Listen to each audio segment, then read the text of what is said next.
The evening was calm. The sun was setting behind the hills, painting the sky orange and pink. In the small town of Everidge, people were finishing their dinners. Kids played outside, families laughed inside their homes. It was peaceful, too peaceful. 13-year-old Adam Rayner stood on his rooftop, staring at the stars. He always loved space. He wanted to be an astronaut one day, but tonight he noticed something strange. A bright blue light was moving across the sky. It wasn't like a star, it wasn't like a plane. It was too fast, too quiet, and it was glowing. "Dad, come look," he shouted. His father, Mark Rayner, stepped outside with a confused look. He gazed upward, his eyes narrowed. "That's not a plane," Mark said slowly. The light stopped moving. It floated still in the sky, pulsing with a deep, soft glow. Then, all at once, it split into 5 pieces. Adam's heart started to beat faster. The first strike minutes later, across the world, the same thing happened. In Tokyo, in Paris, in New York, in Nairobi. Blue lights appeared, split, and then the sky broke open. With no warning, giant alien ships ripped through the clouds. Each one was black and smooth like glass, shaped like massive floating daggers. They hovered silently for a moment. Then, they attacked. Blinding beams of energy came, down like lightning. Buildings exploded, roads cracked, people screamed, some tried to run, others froze. It didn't matter. In Everidge, Adam watched in horror as the blue light in the sky grew brighter, then fired straight into the town center. A shockwave hit, the ground shook, his ears rang. "Adam, inside, now!" his father yelled. They rushed, down from the roof. His mother grabbed a bag. Sirens began to blare in the distance. The collapse of normal. The news didn't help. All channels showed chaos. Cities were burning. Governments were silent. No one knew what these things were. But everyone knew. They weren't from Earth. Military jets scrambled into the sky. Tanks rolled into cities. But nothing worked. Missiles hit the alien ships and did nothing. Bullets bounced off their armor like rain. In less than 12 hours, the world changed forever. Adam's family hid in their basement. They could hear things outside, heavy footsteps, metal crashing, screams, then silence. At 2:30 a.m., the power went out. The world went dark. The message. The next morning, Adam woke to complete silence. His parents were sitting by candlelight. The basement walls were cold and still. No one had slept. Suddenly, a loud crackle came from the old radio. Psst! Then a voice. "This is Acting President Sloan. If you are hearing this, you are not alone. Do not panic. Do not fight alone. There is still hope. Project Phoenix is active." The message repeated once. Then the radio died again. "What's Project Phoenix?" Adam asked. His father shook his head. "It was just a myth. A Cold War program maybe, something hidden deep underground. Nobody knows what it really is." His mother looked scared. "But if it's real, it means they were ready for something like this." The global silence by day 3, 80% of Earth's satellites were destroyed. The internet was gone. GPS stopped working. Only old radios could pick up weak signals. The skies were filled with dark clouds. Alien ships hovered in silence. They didn't speak. They didn't ask for surrender. They just destroyed. Some people tried to escape to the mountains. Others hid in old shelters or underground train tunnels. In major cities, military bases fought back, but they were losing. Then the nukes were fired. 5 countries launched their nuclear weapons. The world held its breath. But the alien ships remained. The warheads exploded far away from the targets, intercepted in midair by invisible shields. The aliens didn't even react. It was as if they were waiting, whispers in the ice far beneath. The ice of Antarctica, in a secret government facility buried 2 miles below the surface, red lights flashed. A vault marked Phoenix Code Black hissed open. Inside were machines long forgotten. Cryopods, files, weapons never shown to the public. A single man stood at the control panel. Dr. Evelyn Marsh, head scientist of the once-abandoned project, typed a command. Activate, all of it. Cold air blasted from the walls, lights flickered. Deep within the ice, something ancient began to wake up. Adams escaped back in Everidge. Adams' family could no longer stay hidden. An alien patrol had entered the town. They moved like machines, tall, armored creatures with glowing eyes and clawed feet. One of them scanned the houses. It turned toward theirs. Mark whispered, "We run, now." They opened the back door and slipped into the woods. The cold air bit at their faces. Adam's heart raced. A low, humming sound followed. Them, the aliens, were near. Suddenly, a sharp light hit the ground beside them, a warning shot. "Split up," Mark shouted. "Head for the hills." Adam ran. Behind him, he heard his mother scream. He didn't stop. The hidden bunker. 3 days later, Adam wandered into an abandoned gas station near the highway. His clothes were torn. His face was dirty. He had seen too much. Fires burned in the distance. The air smelled like smoke and ash. That night, a voice called out to him from the shadows. "You alone, kid?" Adam spun around. A tall man stepped forward. He wore military gear, patched, burned, and covered in dust. His name was Sergeant Leon Briggs. "I'm part of a resistance," Briggs said. "You're coming with me." A new war begins. Adam followed Briggs to a hidden tunnel beneath. A broken city. There, in a steel room lit by dim lights, were 20 other survivors. Soldiers, engineers, civilians. They were building something. Radio towers, strange drones, energy guns. Briggs pointed to a map of Earth. Red marks covered almost every country. But, "Here," he said, tapping a small point in the South Pole, "is where we fight back." "Antarctica?" Adam asked. "Project Phoenix," Briggs replied. "It's real, and it just came online." The first human signal that night, across the ruined Earth, a strange signal echoed from Antarctica. It was not a human voice, not a machine. It was a tone, deep and rhythmic, like a heartbeat. Alien ships paused in mid-air. Some even shifted position, as if searching for the sound. But it wasn't for them. It was for us. Final scene. Suspense build-up. Inside the Phoenix facility, Dr. Marsh stood in front of a giant cryo chamber. Inside, a figure floated, taller than normal, covered in armor fused to flesh. He looked human, but not completely. A screen lit up. Subject, Captain Rex, hybrid unit. Status, awakening. Dr. Marsh smiled. "If they want war," she whispered, "we'll show them what humans really are." Far above Earth, silence ruled. Stars sparkled in the dark sky, cold and uncaring. But something moved across that black canvas. Slow, quiet, and hidden. It was ISS-23, the last human satellite station still active. Aboard it, Commander Elara Miles floated through the narrow metal hallway. Her suit was worn. Her face was tired. She hadn't spoken to Earth in days. Suddenly, the main screen lit up. Red words blinked. Signal detected. Incoming object. Velocity, extreme.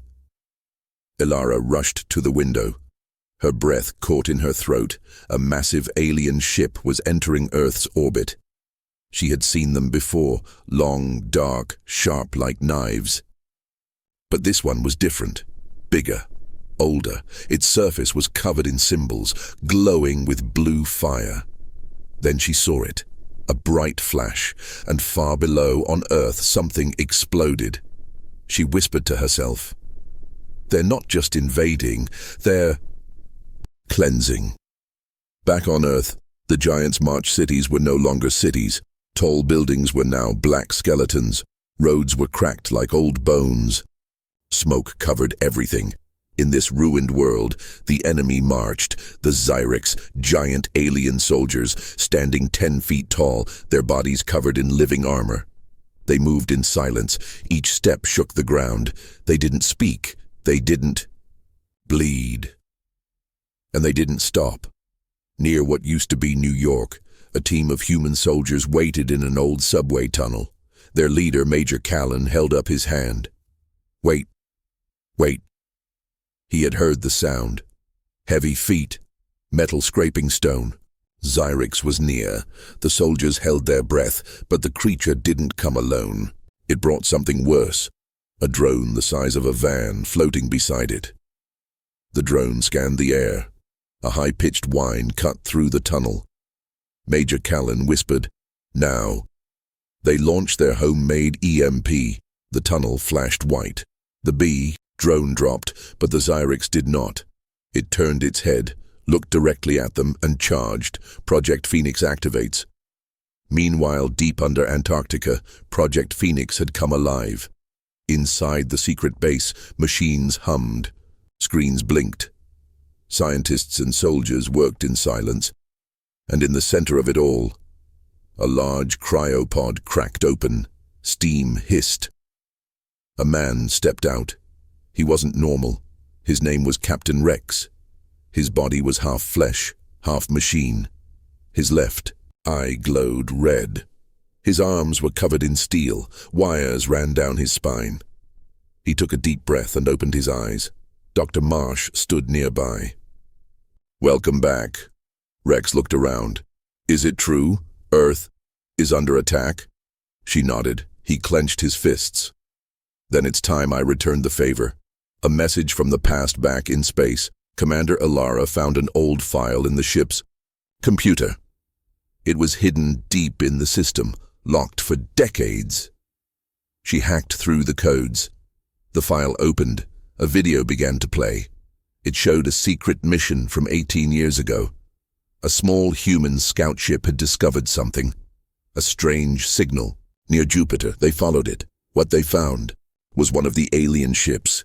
It had been here long before. They had studied Earth, prepared, waited. But the video never reached Earth. The team was destroyed before they could warn anyone. Only now Alara knew. The Zyrex had been planning this for years. A plan with no hope. Inside the Phoenix base, world leaders held a meeting underground. A shaky video feed connected them. The US, Russia, China, India, France.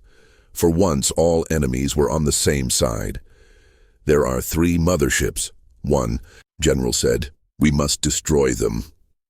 "We tried," another replied. "Our best weapons failed." Captain Rex stepped forward. "You haven't tried me." They looked at him in silence. His body was scarred, robotic, powerful. He had been built for war. A weapon in human form. "How?" one leader asked. Rex smiled. "I'll walk inside and show them what fear feels like." The hunter is sent on the alien ship in orbit. A tall Zyrex commander received new orders. Its armor shifted.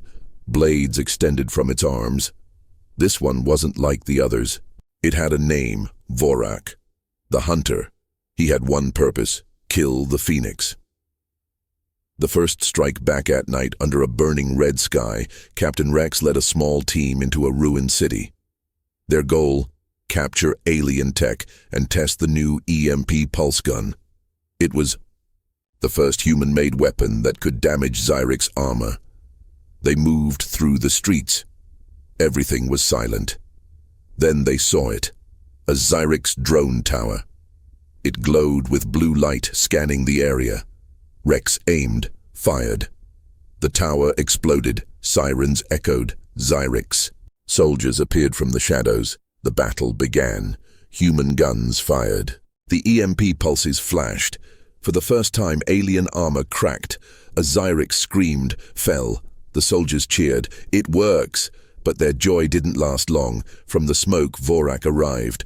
Tall, silent, deadly. He moved like a shadow. One soldier tried to shoot him. In a blink, Vorak was behind him. Snap. Dead. Rex stepped forward.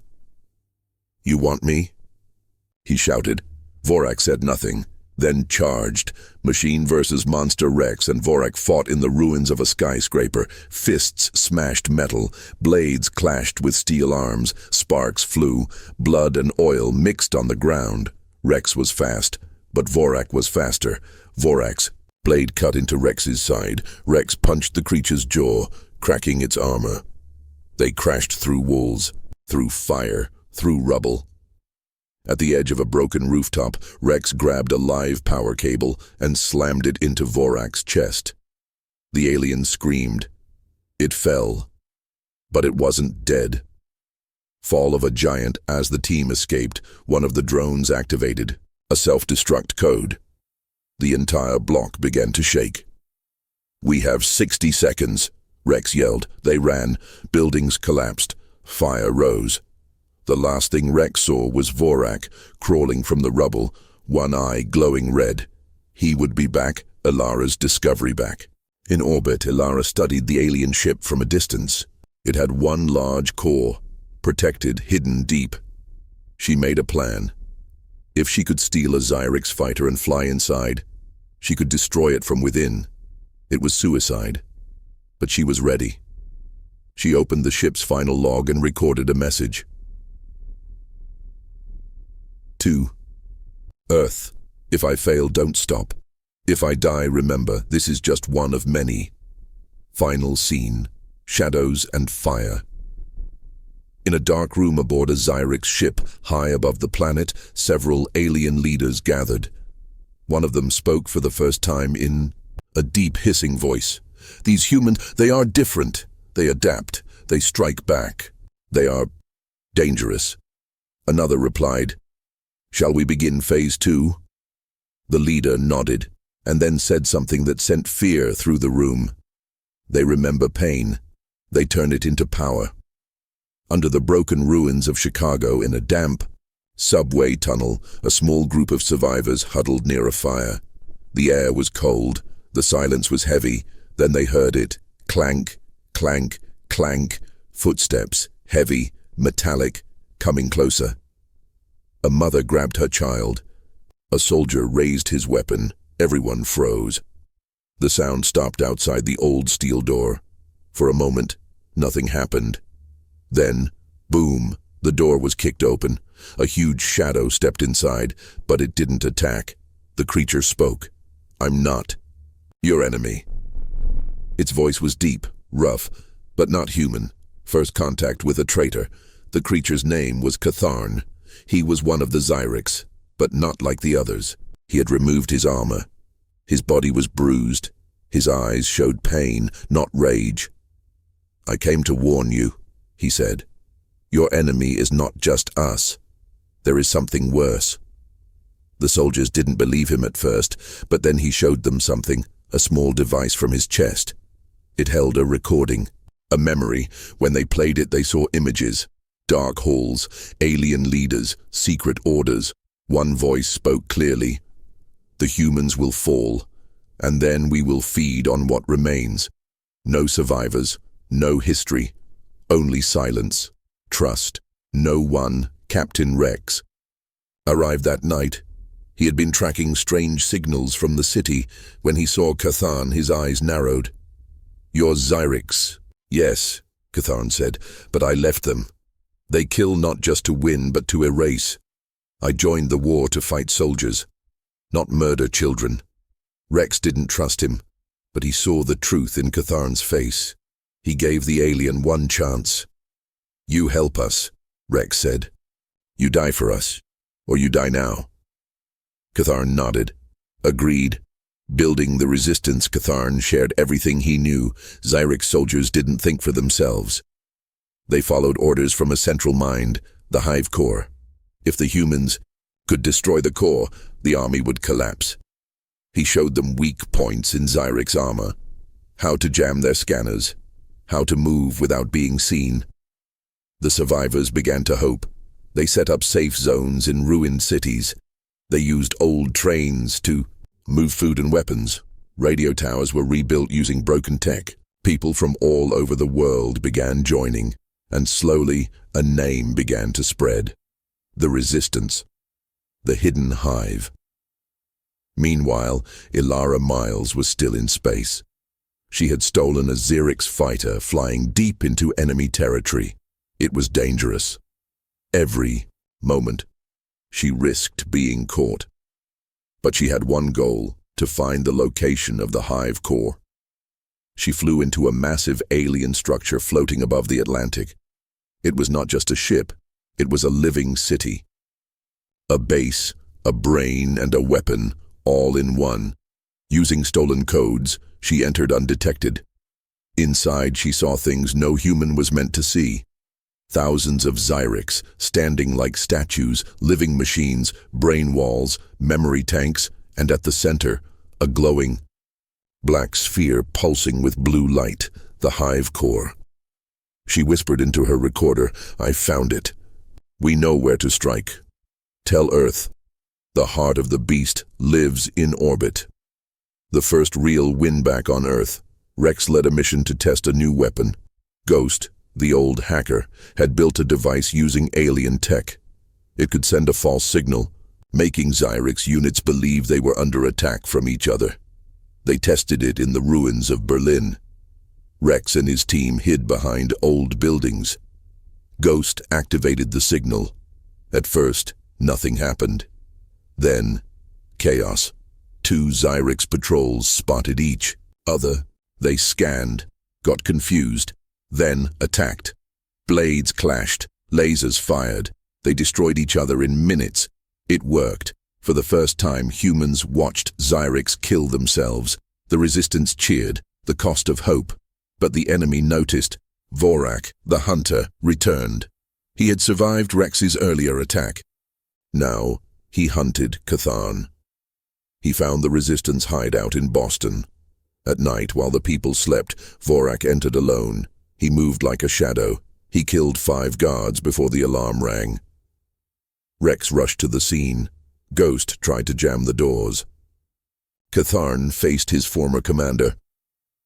"I won't fight you," Catharn said. Vorak replied. "Then you'll die easier." They fought, blade against claw. Catharn took heavy hits, but he didn't fall. He tricked Vorak, led him into the generator room, then activated the overload. A massive explosion rocked the bunker. Both were gone. The message spreads after Catharn's sacrifice. People began to believe. Resistance groups. Formed in South America, Africa, Southeast Asia, old enemies became allies. Soldiers, hackers, scientists, and farmers stood side by side. Every human had lost someone. Now they fought not just to survive, but to win. Ilara's escape in orbit. Ilara planted explosives on the hive core. But as she tried to escape, alarms blared. Her fighter was disabled. She had no way out. She sent one final message to Earth. "I'm not coming back, but the coordinates are real. Finish what I started." Then she smiled, pressed the detonator, and the screen went dark. Final scene. Fire in the sky. The next day, resistance radars detected something falling from orbit, a burning object, a piece of the hive core. When it hit the ocean, the shockwave was massive. Around the world, Xerix units paused. Some screamed, some fell. The hive had been wounded, not killed, but hurt. The resistance had struck a blow, and Earth had just begun to fight back. The cold winds of Antarctica howled outside the ice-covered mountain. Far below, 2 miles under the frozen ground, the last locked door opened. Steam hissed. Red lights blinked. Inside, 6 giant metal tubes stood, in silence. Each one held a sleeping warrior, men and women who had not opened their eyes in 30 years. Project Phoenix was no longer a secret. It was alive, and Earth was ready to fight back. Rise of the Forgotten Soldiers. Dr. Evelyn Marsh stood before the pods with trembling hands. She had waited years for this moment, Behind her stood guards, scientists and resistance leaders, including Captain Rex. "Begin wake up," Marsh said. The pods lit up. Glass covers slid open. One by one, enhanced soldiers stepped out. These were not normal humans. They had been chosen long ago, trained, altered, and then frozen during a failed military experiment. But now, they were Earth's last hope. The first one opened his eyes. His name was Major Kyle Voss. He looked at Rex. "You the leader now?" Rex nodded. "I'm just the one who didn't stay frozen." Kyle smirked. "Then let's see if you can keep up."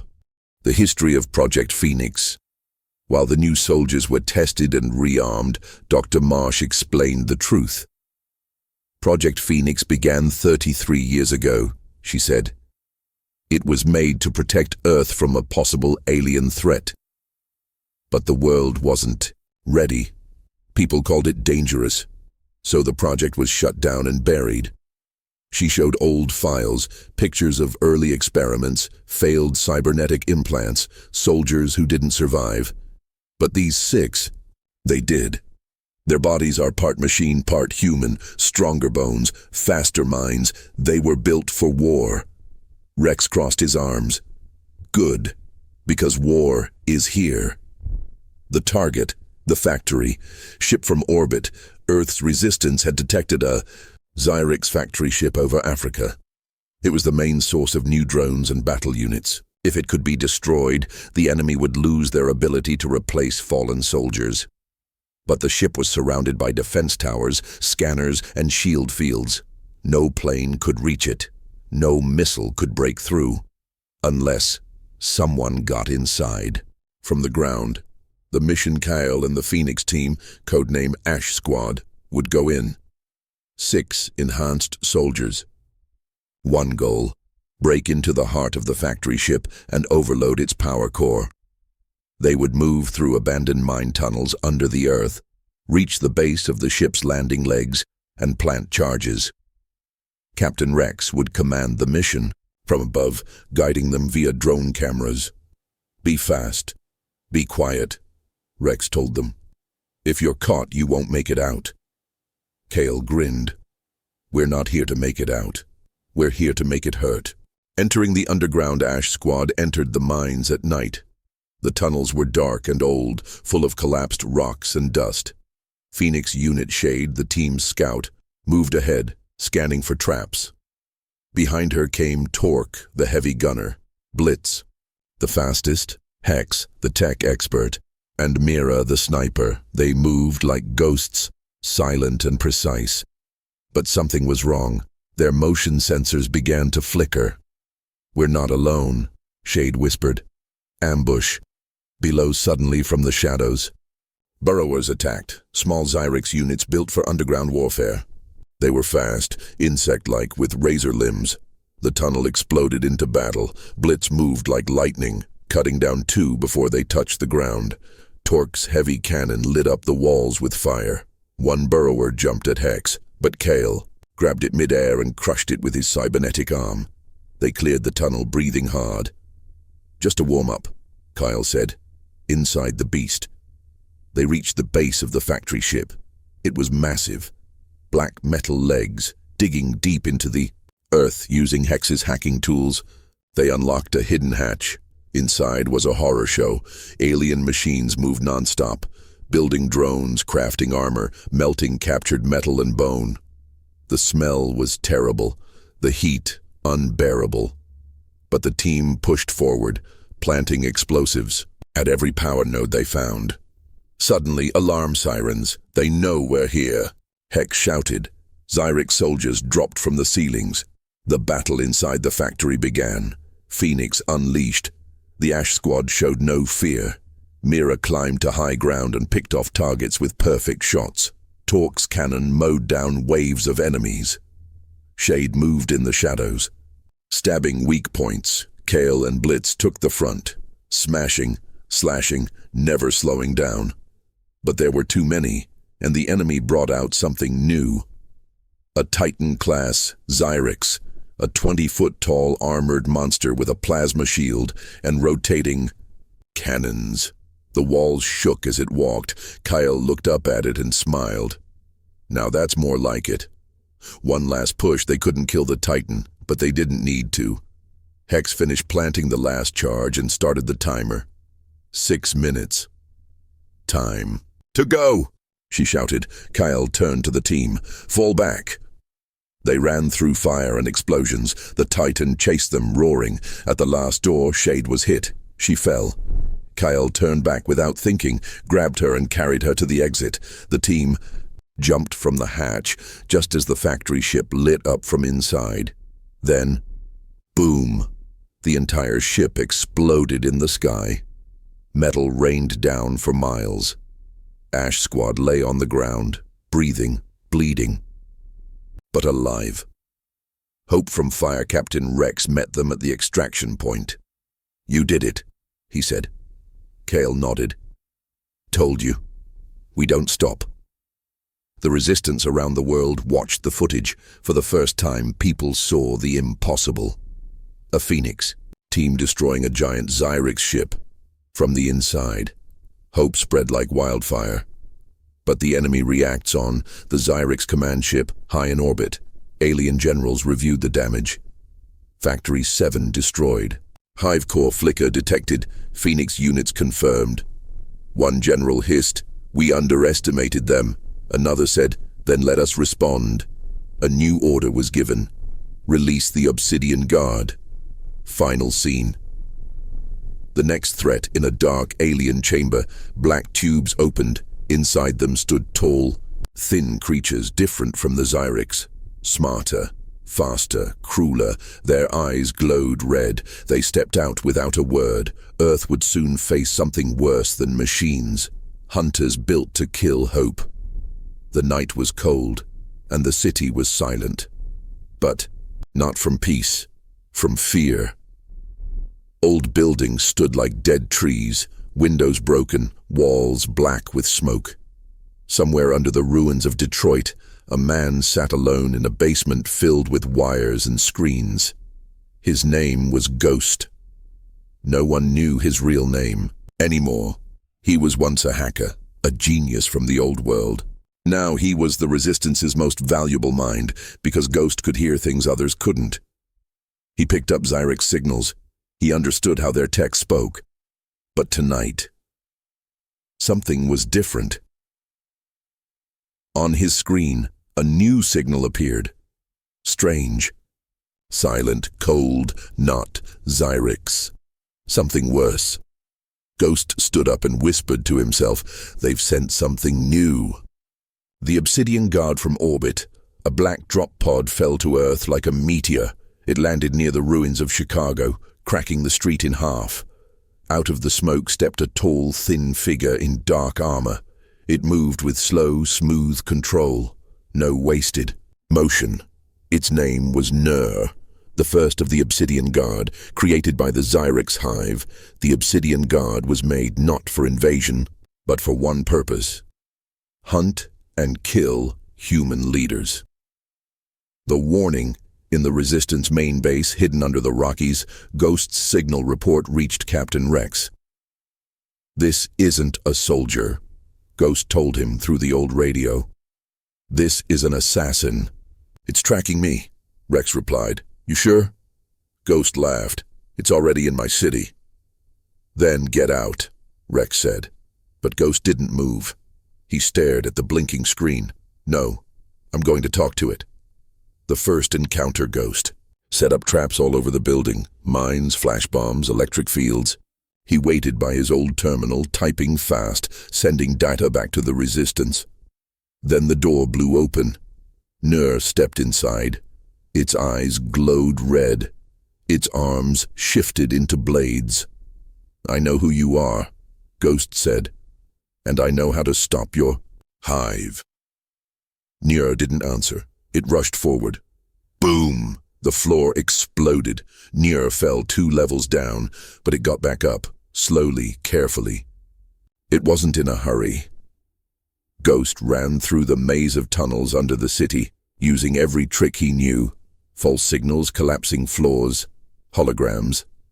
Still, Nur followed. A mind against a monster ghost reached his secret lab, hidden behind a wall of frozen pipes. He plugged in a device the Resistance didn't know he had, a Xyrix core chip, stolen from a damaged drone months ago. He connected it to his system and began uploading code. He had been working on a virus, one that could speak to the Xyrix hive and change its commands, but he had never tested it. Now, with death coming down the stairs, he had no choice.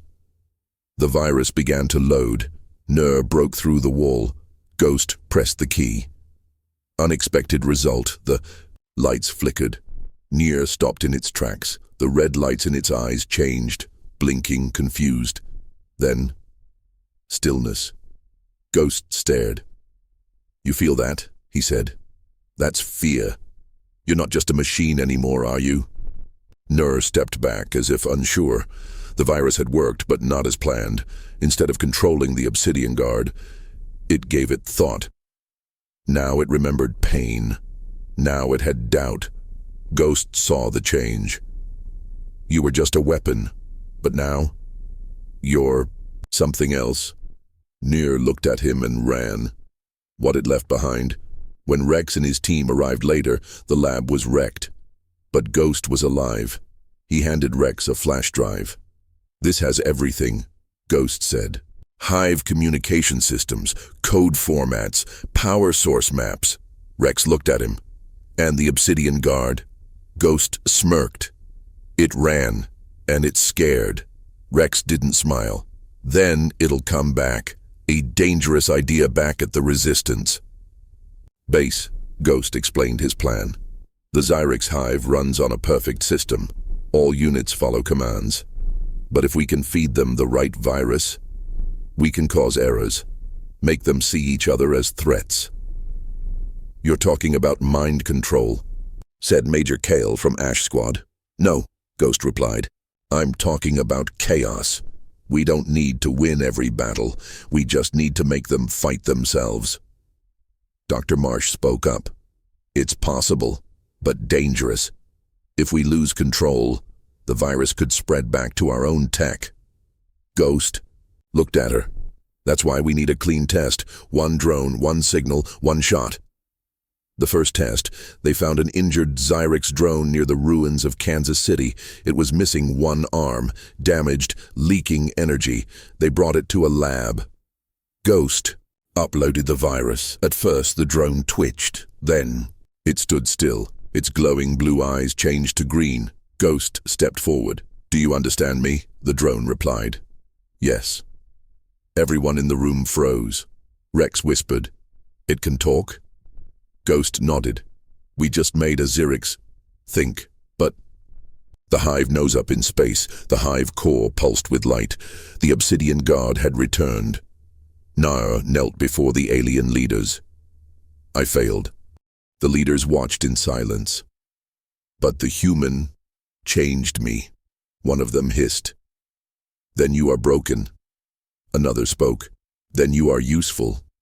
They placed Nur in a new chamber, connected wires to its head. They would study it, dissect its thoughts, understand what humans had done.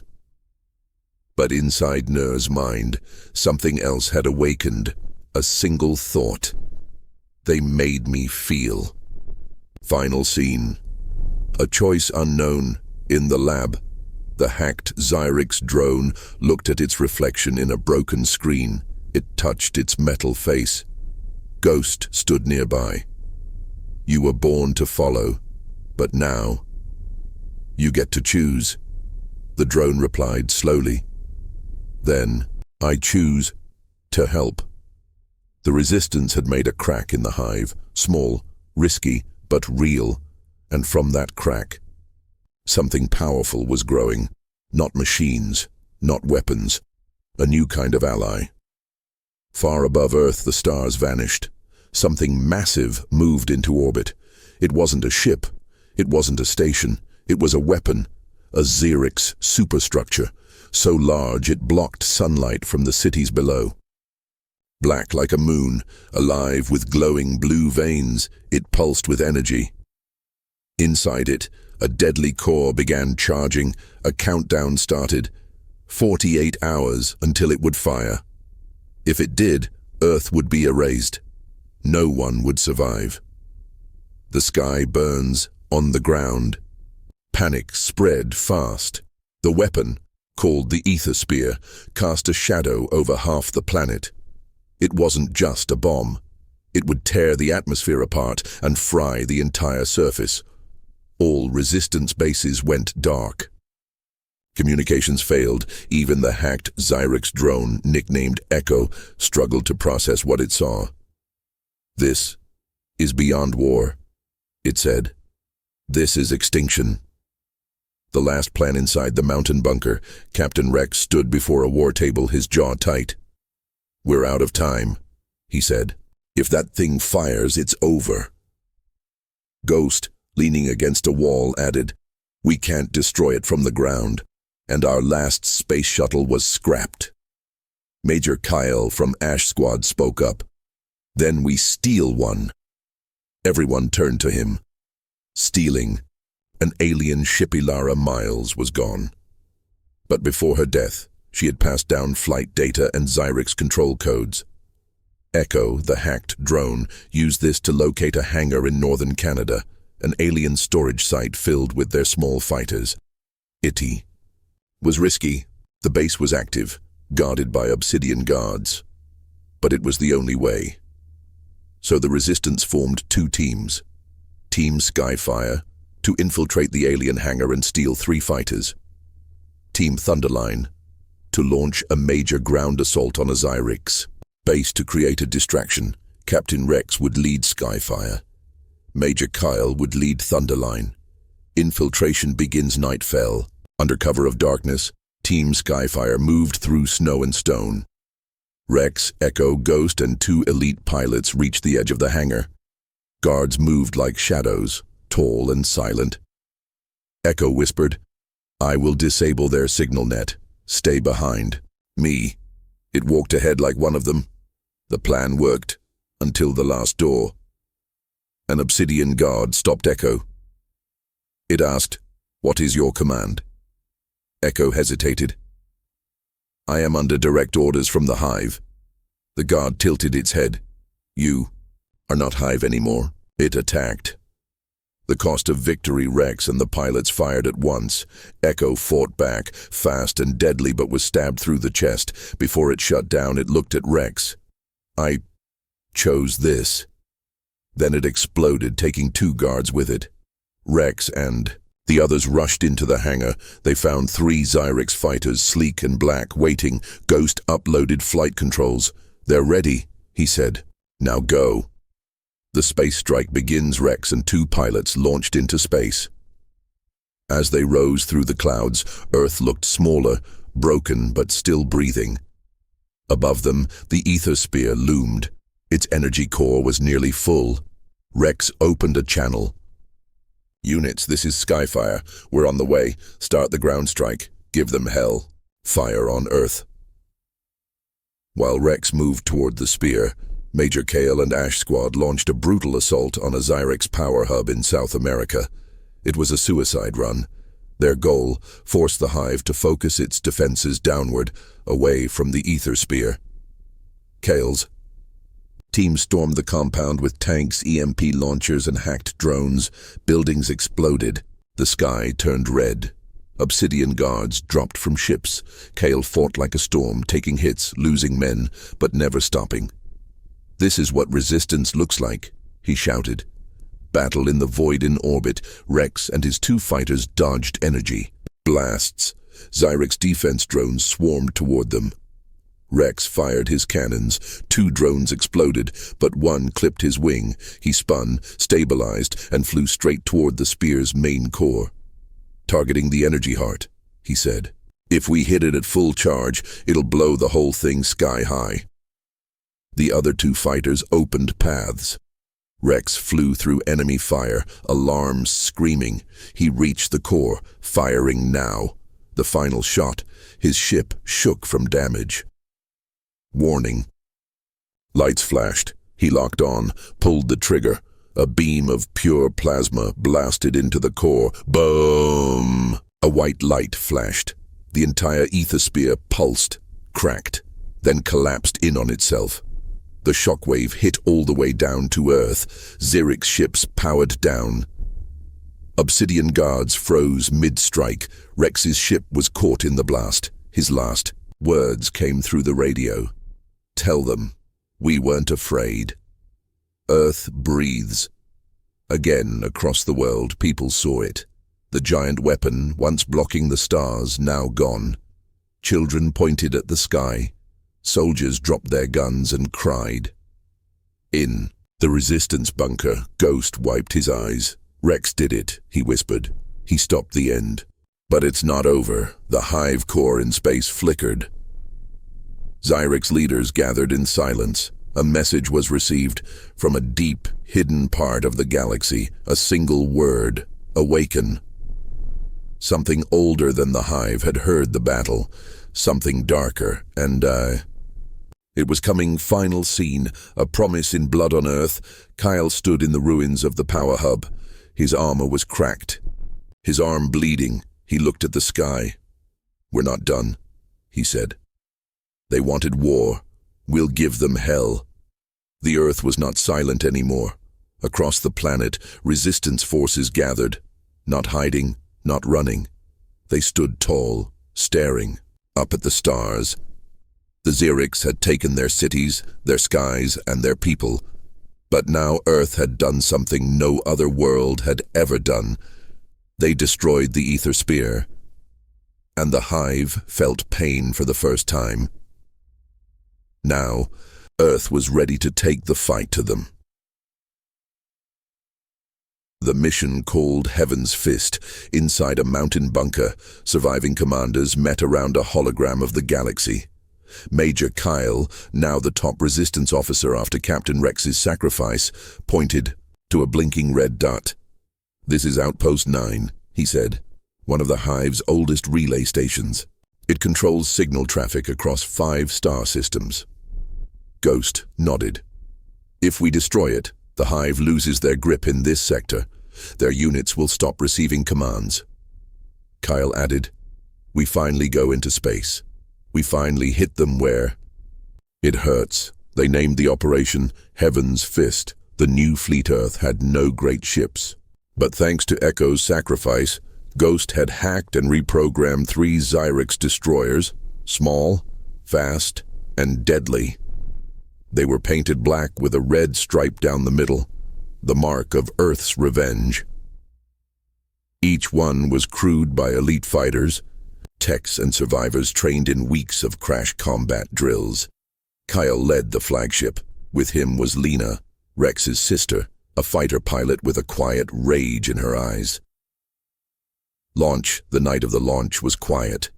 No words, just the sound of boots, engines, and hearts beating fast.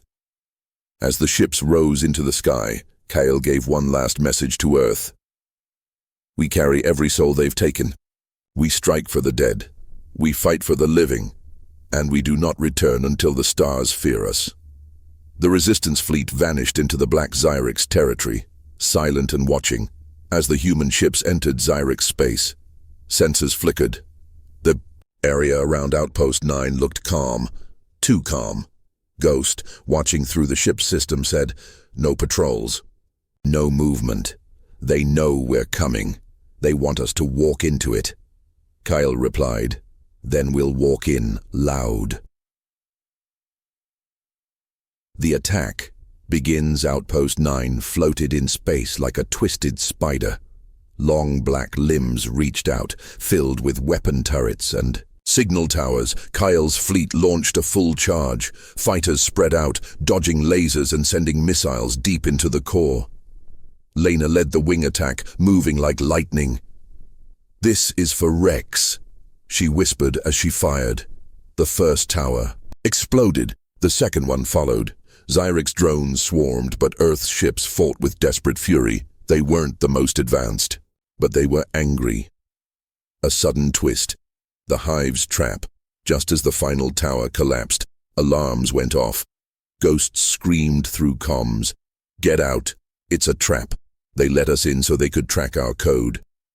Behind Outpost 9, a Xyrix carrier, decloaked, 10 times bigger than Earth's ships, covered in black armor and glowing veins. From it dropped a monster, not a ship, not a guard, but something new, a hybrid, part machine, part living being, created from data pulled from Echo's memories. It had a human face and it spoke, "I am Echo's Echo, and I will erase your hope." Fighting a ghost, the hybrid attacked Kale's ship first, punching through the side. It moved like no machine, fast, twisting, unpredictable. Lena flew around it, trying to distract it, but it was learning, adapting. Each second, it got smarter. Kyle called to Ghost. "Can we shut it down?" Ghost replied, "I can try, but it's using my own code. I need time." Kyle turned to the crew. Buy him time. They fought with everything, explosives, cannons, blades, but the hybrid kept coming until finally, Ghost activated an old failsafe. Execute Protocol 0. The hybrid froze for 1 second, then screamed and exploded. The Kale's ship was badly damaged, half the fleet gone, but Outpost 9 was falling apart. Before leaving, Ghost uploaded a virus. One that would crawl across Xyrix systems, whispering confusion, a gift for the Hive. The message to the Hive back on Earth. The Resistance picked up a signal. It was Ghost, broadcasting from space.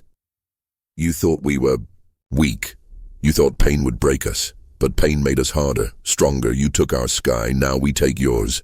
The Hive responds far away, in the core of Hive territory. Something ancient awoke. A being sealed for thousands of years, not made of metal, not grown in vats. It was a true Xyrix prime, from before machines, before systems. It opened its eyes and said one word: Earth. Final scene. Earth prepares for the last war, Major. Kale stood outside the command bunker watching the sky. Lena joined him, her hand still wrapped in bloodied tape. "What happens now?" she asked. Kale replied, "We hit them, hard, before their god reaches us." The stars above blinked like dying fires. The final war was coming, but Earth wasn't afraid anymore. Across the dark side of the galaxy, something massive moved. It wasn't a ship. It wasn't even a machine. It was alive. The ancient Xyrix Prime, once the ruler of stars, now awakened from its long sleep, drifted toward Earth. It had no name, no face, only power. It didn't speak, it commanded. Where it passed, stars dimmed, moons cracked, and now it had only one target: Earth. Earth's last stand. Major Kale looked at the star maps inside the Resistance bunker. "It's coming," he said. "The thing that controls them all. If we don't stop it, nothing else matters." Lena nodded. Her face was tired, bruised, but her eyes still burned. "Then we hit it first. We don't wait to die." Ghost replied through the comms, "If we attack it head-on, we die in seconds. But there's something strange.